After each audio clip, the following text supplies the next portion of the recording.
जय श्री कृष्णा। राधे राधे। आप सभी को आषाढ़ी पूर्णिमा और गुरु पूर्णिमा की बहुत बहुत शुभकामनाएं।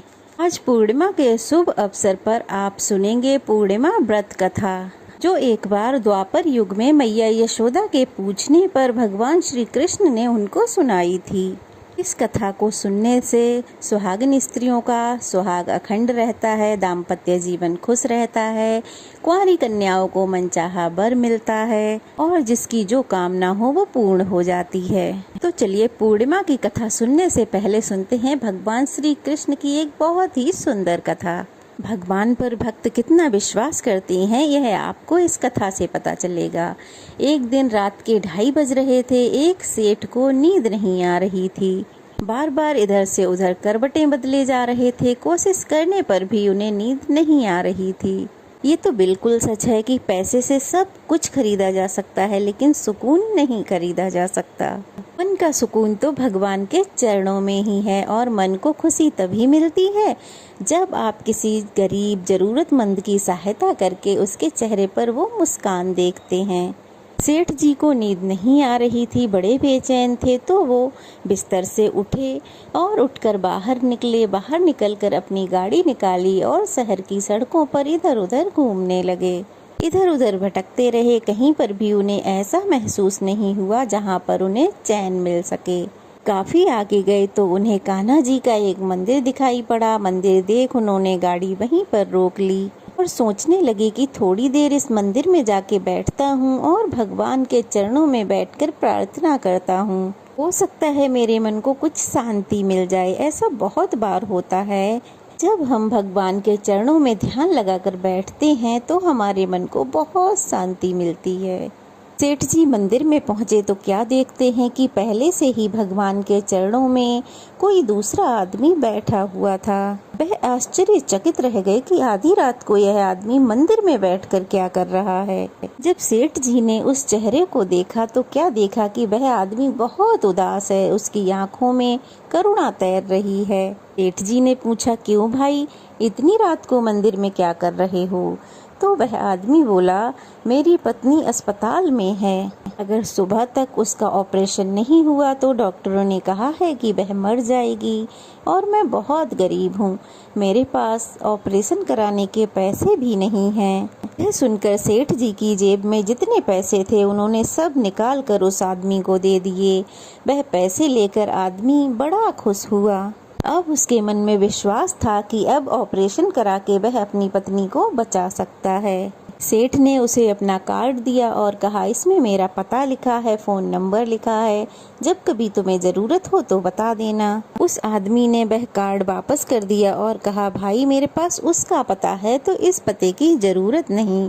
सेठ ने उसे बड़े आश्चर्य से देखा। सेठ जी ने कहा, अरे किसका पता भाई? तो उस आदमी ने कहा, उसी का पता जिसने रात को 2:30 बजे आपको मेरी मदद करने के लिए भेजा है। ऐसी होती है भगवान की अटूट भक्ति, जो कुछ मांगो वह मिल ही जाता है। भगवान अपने भक्त को खुशी देने के लिए कोई न कोई रास्ता ढूंढ ही निकालते हैं। तो यह थी कृष्णा जी की कहानी। अब सुनिए पूर्णिमा व्रत कथा। द्वापर युग में एक समय की बात है। यशोदा मैया ने श्री कृष्ण से कहा, हे कृष्ण, तुम सारे संसार के उत्पन्न करता, पालन करता और संहार करता हो। आज कोई ऐसा व्रत मुझसे कहो जिसके करने से मृत्यु लोक में स्त्रियों को विधवा होने का भय न रहे और यह व्रत सभी की मनोकामनाएं पूर्ण करने वाला भी हो। तब श्री कृष्ण कहने लगे। श्री कृष्ण ने कहा, हे माता, आपने तो बड़ा सुंदर प्रश्न किया है। अब ऐसे ही व्रत के बारे में मैं आपसे कहता हूँ। सौभाग्य प्राप्त करने के लिए स्त्रियों को 32 पूर्णमासियों का व्रत करना चाहिए। इस व्रत को करने से स्त्रियों को सौभाग्य की प्राप्ति होती है। यह व्रत अखंड सौभाग्य देने वाला तथा भगवान शिव के प्रति भक्ति को बढ़ाने वाला है। तब यशोदा जी कहने लगी, हे कृष्ण, मृत्यु लोक में इस व्रत को सबसे पहले किसने किया था, इस बारे में भी बताओ। तब श्री कृष्ण कहने लगे, माते, इस भूमंडल पर अत्यंत प्रसिद्ध राजा चंद्रहास से पालित अनेक प्रकार के रत्नों से परिपूर्ण कातिका नाम की एक नगरी थी। वहाँ पर धनेश्वर नाम का एक ब्राह्मण था और उसकी पत्नी पतिव्रता सुशीला थी। दोनों बड़े प्रेम से रहते थे। घर में धन धान्य आदि की किसी की कमी नहीं थी, लेकिन उन्हें एक बहुत बड़ा दुख था कि उनके कोई संतान नहीं थी। इस दुख से वे बड़ा दुखी रहा करते थे। एक दिन उस नगरी में एक ब्राह्मण तपस्वी आया। वह ब्राह्मण अन्य सभी के घरों से भिक्षा लाकर भोजन किया करता था। एक दिन वह तपस्वी ब्राह्मण की रूपवती पत्नी से भिक्षा ना लेकर किसी अन्य से भिक्षा लेकर नदी किनारे बैठकर खा रहा था कि धनेश्वर ने योगी का यह कार्य किसी प्रकार से देख लिया। धनेश्वर ने दुखी होकर उस तपस्वी से पूछा कि ब्राह्मण, आप सभी के घर से भिक्षा लेते हैं किंतु हमारे घर से नहीं लेते, इसका क्या कारण है? तब योगी ने कहा, निसंतानों के घर की भीख पतितों के अन्न के बराबर होती है, और जो पतितों का अन्न खाता है वह भी पतित हो जाता है। क्योंकि तुम निसंतान हो तो मैं पतित हो जाने के भय से तुम्हारे घर की भिक्षा नहीं लेता। यह बात सुनकर धनेश्वर बहुत दुखी हुआ और हाथ जोड़कर योगी के चरणों में गिर पड़ा और कहने लगा, महात्मन, अगर ऐसा है तो आप ही मुझे पुत्र प्राप्ति का कोई रास्ता बताइए। आप तो सब कुछ जानने वाले हैं, मुझ पर कृपा कीजिए। धन की मेरे घर में कोई कमी नहीं, किंतु कोई पुत्र न होने के कारण मैं अत्यंत दुखी हूँ। आप मेरे इस दुख को दूर करें। यह सुनकर योगी कहने लगे कि हे ब्राह्मण, तुम देवी चंडी की आराधना करो। फिर घर आकर उसने अपनी पत्नी से सारा वृतांत कहा और खुद तपस्या करने के लिए वन में चला गया। वन में जाकर उसने देवी चंडी की उपासना की और उपवास भी किया। चंडी देवी ने 16वें दिन उसको स्वप्न में दर्शन दिए और कहा, हे धनेश्वर, जा, तुझको पुत्र होगा, किंतु 16 वर्ष की आयु में ही उसकी मृत्यु हो जाएगी। अगर 32 पूर्णमासियों का व्रत तुम दोनों पति पत्नी करोगे तो वह दीर्घायु होगा। जितनी तुम्हारी सामर्थ्य हो, आटे के उत्ते दीपक बनाकर शिव जी का पूजन करना, किंतु पूर्णमासी को 32 की संख्या पूरी हो जानी चाहिए। प्रातः काल होने पर भी तुम्हें इस स्थान के पास ही एक आम का वृक्ष दिखाई देगा। उस पर चढ़कर एक फल तोड़कर तुम जल्दी ही अपने घर को चले जाना और अपनी पत्नी से सारा वृतांत कहना। ऋतु स्नान के बाद वह स्वच्छ होकर श्री शंकर जी का ध्यान करके वह उस फल को खा लेगी। तब शंकर भगवान की कृपा से उसको गर्भ ठहर जाएगा। जब वह ब्राह्मण प्रातः काल उठा तो उसने उस स्थान के पास ही आम का एक वृक्ष देखा, जिस पर अत्यंत सुंदर आम का एक फल लगा हुआ था। उसने पेड़ पर चढ़ने का कई बार प्रयास किया, किंतु प्रयास करने के बाद भी वह पेड़ पर नहीं चढ़ पाया। तो ब्राह्मण को बड़ी चिंता हुई। तब वह विघ्न विनाशक श्री गणेश जी की उपासना करने लगा कि हे दयानिधे, अपने भक्तों के विघ्नों का नाश करके उनके मंगल कार्य को करने वाले, दुष्टों का नाश करने वाले, रिद्धि सिद्धि के देने वाले, आप मुझ पर कृपा करें। प्रभु, मुझे इतना बल दें कि मैं अपने मनोरथ को पूर्ण कर सकूं। इस प्रकार सच्चे मन से गणेश जी की प्रार्थना करने पर वह भगवान की कृपा से पेड़ पर चढ़ गया। वृक्ष से फल तोड़कर वह अपने घर आया और वह फल उसने अपनी पत्नी को दे दिया। फिर उसकी पत्नी ने अपने पति के कहे अनुसार उस फल को खा लिया और वह गर्भवती हो गई। देवी चंडी की कृपा से उसे एक अत्यंत सुंदर पुत्र हुआ, जिसका नाम उन्होंने देवीदास रखा। माता पिता के शोक और हर्ष के कारण वह बालक शुक्ल पक्ष के चंद्रमा की तरह बढ़ने लगा। देवी की कृपा से वह बालक सुंदर, सुशील और विद्या में निपुण हो गया। देवी की आज्ञा अनुसार उसकी माता ने 32 पूर्णमासी का व्रत रखना आरंभ कर दिया, इससे उसका पुत्र बड़ी आयु वाला हो जाए। 16वां वर्ष लगते लगते देवीदास के माता पिता को बड़ी चिंता हो गई कि कहीं उनके पुत्र की इस वर्ष मृत्यु न हो जाए। इसलिए उन्होंने अपने मन में ये विचार किया कि अगर उनके सामने यह दुर्घटना हो गई तो वो कैसे सहन कर सकेंगे। इसलिए उन्होंने देवीदास के मामा को बुलाया और कहा कि हमारी इच्छा है कि देवीदास 1 वर्ष तक काशी में जाकर विद्या ग्रहण करे, इसलिए तुम इसके साथ में जाओ, इसे अकेला कभी नहीं छोड़ना और 1 वर्ष बाद इसे वापस लौटा लाना।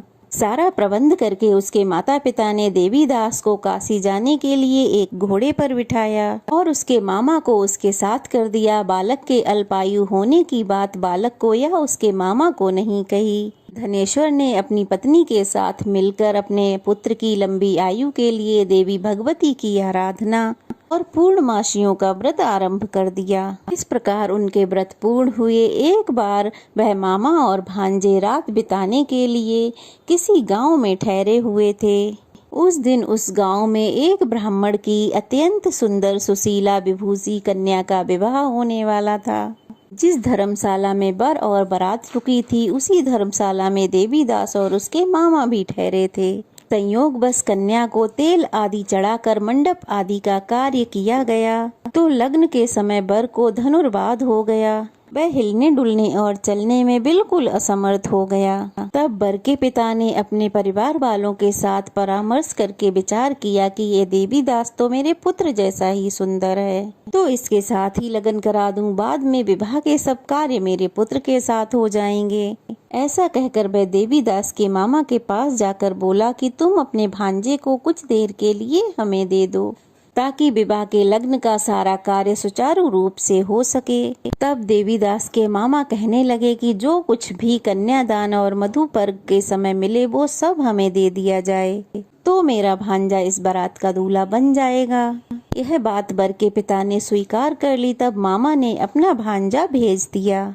उसके साथ ही विवाह के सब कार्य रात में विधि पूर्वक संपन्न हो गए। पत्नी के साथ वह भोजन नहीं कर सका और दुखी मन से सोचने लगा, न जाने यह कैसी स्त्री होगी। वह एकांत में इसी सोच में पड़ा हुआ था कि उसकी आंखों में आंसू आ गए। तब उसकी पत्नी ने पूछा, क्या बात है, आप इतने उदास और दुखी क्यों हो रहे हैं? तब उसने वह सारी बातें जो उसके मामा और वर के पिता में हुई थीं वधू को बता दी। वधू कहने लगी, यह ब्रह्म विवाह के विपरीत कैसे हो सकता है? देव, ब्राह्मण और अग्नि के सामने मैंने आपको ही अपना पति बनाया है, इसलिए आप ही मेरे पति हैं और मैं आपकी ही पत्नी रहूंगी, किसी अन्य की बिल्कुल नहीं। तब देवीदास ने कहा, ऐसा बिल्कुल मत करो, क्योंकि मेरी आयु बहुत थोड़ी है। मेरे मरने के बाद तुम्हारी क्या गति होगी, एक बार फिर सोच लो। परंतु वह वधू दृढ़ विचार वाली थी और बोली कि जो आपकी गति होगी वही मेरी भी होगी। हे स्वामी, उठिए, अब आप भोजन कीजिए, आप निश्चय ही भूखे होंगे। तब देवीदास और उसकी पत्नी ने भोजन किया और रात में वे सो गए। प्रातः काल देवीदास ने अपनी पत्नी को 3 नगों से जड़ी हुई एक अंगूठी और एक रूमाल दिया और बोला, प्रिय, इसे संकेत समझ के रखो और शांत हो जाओ। मेरा स्मरण और जीवन जानने के लिए एक पुष्प वाटिका बना लो, उसमें सुगंधी वाली एक नव मल्लिका लगा लो। उसको हर दिन जल से सींचना और आनंद के साथ खेलना कूदना और उत्सव मनाना। जिस दिन यह फूल सूख जाएंगे तो मेरी मृत्यु हो जाएगी, और जब ये फिर से हरे भरे हो जाएं तो समझ लेना मैं जीवित हूँ। यह बात निश्चय करके समझ लेना, इसमें कोई संशय मत करना। यह बात समझा बुझाकर वह चला गया। प्रातः काल होने पर वहाँ गाजे बाजे बजने लगे। सुबह जिस समय वहाँ शादी समाप्त करने के लिए वर तथा बाराती मंडप में आए, तब कन्या ने वर को भली प्रकार से देखकर अपने पिता से कहा, यह मेरा पति नहीं है, मेरा पति वही है जिसके साथ रात में मेरा विवाह हुआ था। इसके साथ तो मेरा विवाह ही नहीं हुआ था। अगर ये वही है तो ये बताए कि मैंने रात को इसको क्या दिया था और रात को हमारे बीच में क्या गुप्त बातें हुई थीं। पिता ने उसके कहे अनुसार वर को बुलवाया। कन्या की सारी बातें सुनकर वह कहने लगा, मैं कुछ नहीं जानता। इसके बाद वह लज्जित होकर वहाँ से चला गया और सारी बारात भी वहाँ से लौट गई। भगवान श्री कृष्ण बोले, माते, इस प्रकार देवीदास काशी विद्या पढ़ने के लिए चला गया। जब कुछ समय बीत गया तब काल से प्रेरित होकर एक सांप उसको डसने के लिए वहां आया। उस विषधर के प्रभाव से चारों ओर विष की ज्वाला निकलने से वह बिस्तर विषैला हो गया, परंतु विषराज के प्रभाव से वह सांप उसको काट नहीं पाया, क्योंकि पहले ही उसकी माँ ने 32 पूर्णमासी का व्रत कर रखा था। उसके बाद मध्याह्न काल के समय स्वयं काल वहां आया और उसके शरीर से उस प्राण को निकालने का प्रयास करने लगा, जिससे वह मूर्छित हो गया। भगवान की कृपा से उसी समय देवी पार्वती के साथ शंकर जी वहां पर आ गए। उस बालक को देखकर देवी पार्वती ने शिव जी से प्रार्थना की कि हे प्रभु, इसकी माता ने पहले ही 32 पूर्णमासियों का व्रत किया था, जिससे के प्रभाव से हे भगवान आप इसको प्राणदान दे दीजिए। देवी के कहने पर भगवान ने उसको प्राणदान दे दिया। इस व्रत के प्रभाव से काल को भी पीछे हटना पड़ा और देवीदास स्वस्थ होकर बैठ गया। उधर उसकी पत्नी उसके काल की प्रतीक्षा किया करती थी। एक दिन उसने देखा कि उस पुष्प वाटिका में पत्र पुष्प कुछ भी नहीं रहे, सब कुछ सूख कर नष्ट हो गए हैं। तब उसे बड़ा आश्चर्य हुआ, किंतु कुछ ही क्षण में वह वाटिका पहले की तरह हरी भरी हो गई। तब वह समझ गई कि उसके पति पुनः जीवित हो गए हैं। यह देखकर प्रसन्न होकर वह अपने पिता से कहने लगी, पिताजी, मेरे पति जीवित हैं, आप उसे ढूंढिए। जब 16वें वर्ष पूरा हो गया तब देवीदास भी अपने मामा के साथ काशी से पुनः अपने घर की ओर लौट चला। उसके ससुर उसे ढूंढने घर से जाने ही वाले थे कि वह दोनों मामा भांजे वहीं आ गए। उसको आया देख ससुर बड़ी प्रसन्नता के साथ उसे घर में ले गया। यह देख वहां समस्त ग्रामवासी भी इकट्ठा हो गए और सबने निश्चय किया कि इस कन्या का विवाह अवश्य ही इस बालक के साथ ही हुआ था। उस बालक को जब कन्या ने देखा तो पहचान लिया और कहा, ये तो वही है जो संकेत करके गए थे। तब सब कहने लगे, भला हुआ जो ये आ गया, और सब नगरवासियों ने बड़ा आनंद मनाया। कुछ दिन के बाद देवीदास अपने मामा के साथ और अपनी पत्नी के साथ बहुत सारा धन लेके अपने घर की ओर चल पड़ा। जब वह अपने नगर के निकट पहुंचा तो कई लोगों ने उसे देखकर उसके माता पिता को पहले ही सूचना दे दी कि तुम्हारा पुत्र देवीदास अपनी पत्नी और मामा के साथ आ रहा है। ऐसा सुनकर पहले तो उन्हें विश्वास नहीं हुआ, किंतु और लोगों ने आकर जब उनका समर्थन किया तब उन्हें बड़ा आश्चर्य हुआ। इतने में ही देवीदास भी अपने घर पहुंच गया और देवीदास ने अपने माता पिता के चरणों में सिर रखकर प्रणाम किया और उसकी पत्नी ने भी अपने सास ससुर के चरणों को स्पर्श किया। तब माता पिता ने अपने पुत्र और पुत्र वधू को हृदय से लगा लिया। सबकी आंखों से आंसू बह निकले। अपने पुत्र और पुत्र वधू की आने की खुशी में धनेश्वर ने बड़ा भारी उत्सव किया और ब्राह्मणों को बहुत सारी दक्षिणा देकर प्रसन्न किया। भगवान श्री कृष्ण कहने लगे, माते, इस प्रकार धनेश्वर 32 पूर्णमासियों के प्रभाव से पुत्रवान हो गया। जो भी स्त्रियां इस व्रत को करती हैं वह जन्म जन्मांतर तक वैधव्य का दुख नहीं भोगती, सदैव सौभाग्यवती रहती हैं। यह मेरा वचन है, इसमें कोई संदेह नहीं। यह व्रत पुत्र पौत्रों को देने वाला तथा संपूर्ण मनोकामनाओं को पूर्ण करने वाला है। 32 पूर्णमासियों का व्रत करने से व्रती की सारी इच्छाएं भगवान की कृपा से पूरी हो जाती हैं। यह थी पूर्णमासी की व्रत कथा। कैसी लगी कमेंट बॉक्स में जरूर बताइएगा। नए हैं तो चैनल को सब्सक्राइब कीजिएगा। तो फिर मिलते हैं, तब तक के लिए जय श्री कृष्णा।